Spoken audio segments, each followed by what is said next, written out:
कल ही उन्होंने पश्चिम बंगाल के राज्यपाल पद से त्यागपत्र दिया है और साथ ही साथ जगदीप धनखड़ एक वकील रह चुके हैं और इसके साथ साथ वो चंद्रशेखर की सरकार में पार्लियामेंट्री अफेयर्स मिनिस्टर भी वो रह चुके हैं। 1990-91 के दौर की हम बात कर रहे हैं, तो काफ़ी अनुभव उनके पास है।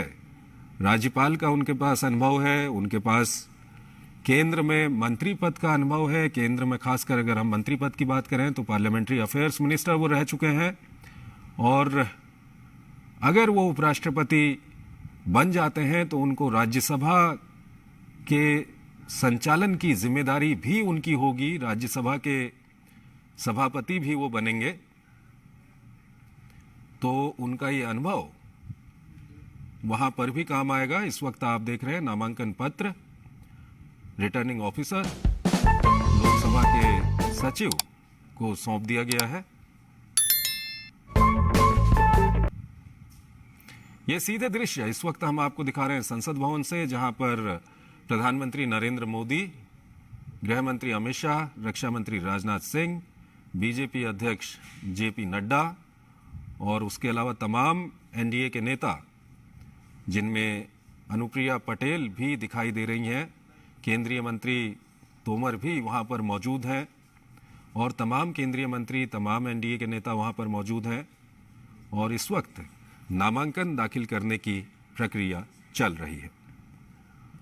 तो एनडीए के उपराष्ट्रपति पद के उम्मीदवार हैं जगदीप धनखड़, जो राज्यसभा के महासचिव के कमरे में इस वक्त वहां पर नामांकन दाखिल कर रहे हैं।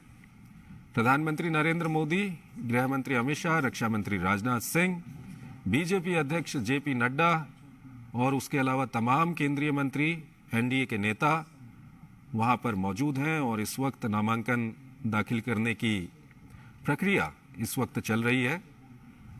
और जैसा कि हमने आपको बताया कि जगदीप धनखड़, जो मूल रूप से राजस्थान के रहने वाले हैं और उनके अनुभव की अगर हम बात करें तो वो 1990-91 के दौर में चंद्रशेखर की सरकार में पार्लियामेंट्री अफेयर्स मिनिस्टर वो रह चुके हैं और पश्चिम बंगाल के राज्यपाल के तौर पर उन्होंने कल ही इस्तीफा दिया है और साथ ही साथ वो राजस्थान असेंबली में विधायक भी रह चुके हैं। तो काफ़ी एक लंबा अनुभव है उनके पास, प्रशासनिक अनुभव है, संसद का अनुभव है, विधानसभा का अनुभव है, एक राज्यपाल का अनुभव उनके पास है।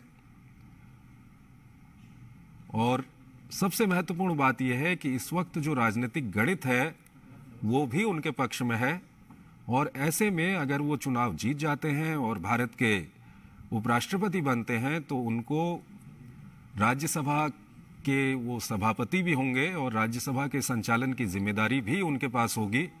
और उनका जो पुराना अनुभव है, चाहे वो संसद का अनुभव हो, राजस्थान विधानसभा का अनुभव हो या उसके अलावा 1990-91 के दौर में चंद्रशेखर की सरकार में वो पार्लियामेंट्री अफेयर्स मिनिस्टर रह चुके हैं, तो उसका अनुभव है, ये सारा अनुभव उनके काम आएगा। और इस वक्त ये सीधे दृश्य हम आपको दिखा रहे हैं संसद भवन से, जहां पर एनडीए के उपराष्ट्रपति पद के उम्मीदवार जगदीप धनखड़ इस वक्त नामांकन दाखिल करवा रहे हैं। प्रधानमंत्री नरेंद्र मोदी वहां पर मौजूद हैं, गृह मंत्री अमित शाह, रक्षा मंत्री राजनाथ सिंह, बीजेपी अध्यक्ष जेपी नड्डा और तमाम जो एनडीए के नेतागण और केंद्रीय मंत्री हैं वो वहां पर मौजूद हैं।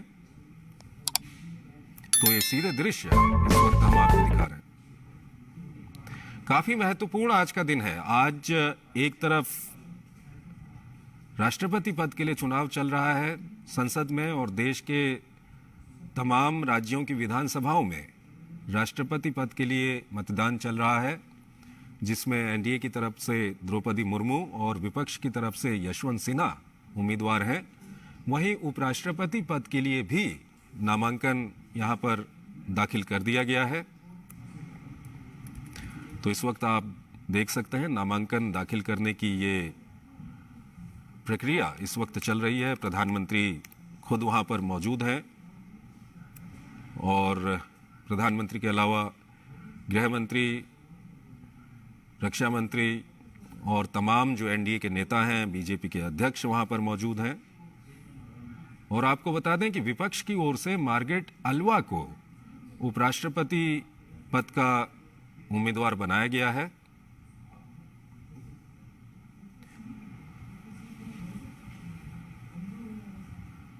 तो लोकसभा के सचिव हैं उत्पल कुमार सिंह, उनके समक्ष ये नामांकन इस वक्त दाखिल किया जा रहा है। तमाम एनडीए के नेता वहां पर मौजूद हैं,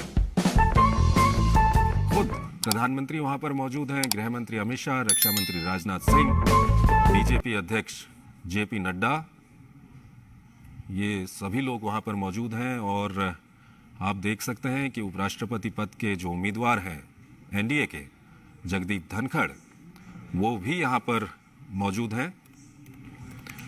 जगदीप धनखड़ इससे पहले पश्चिम बंगाल के गवर्नर थे और कल ही उन्होंने पश्चिम बंगाल के गवर्नर पद से इस्तीफा दिया है।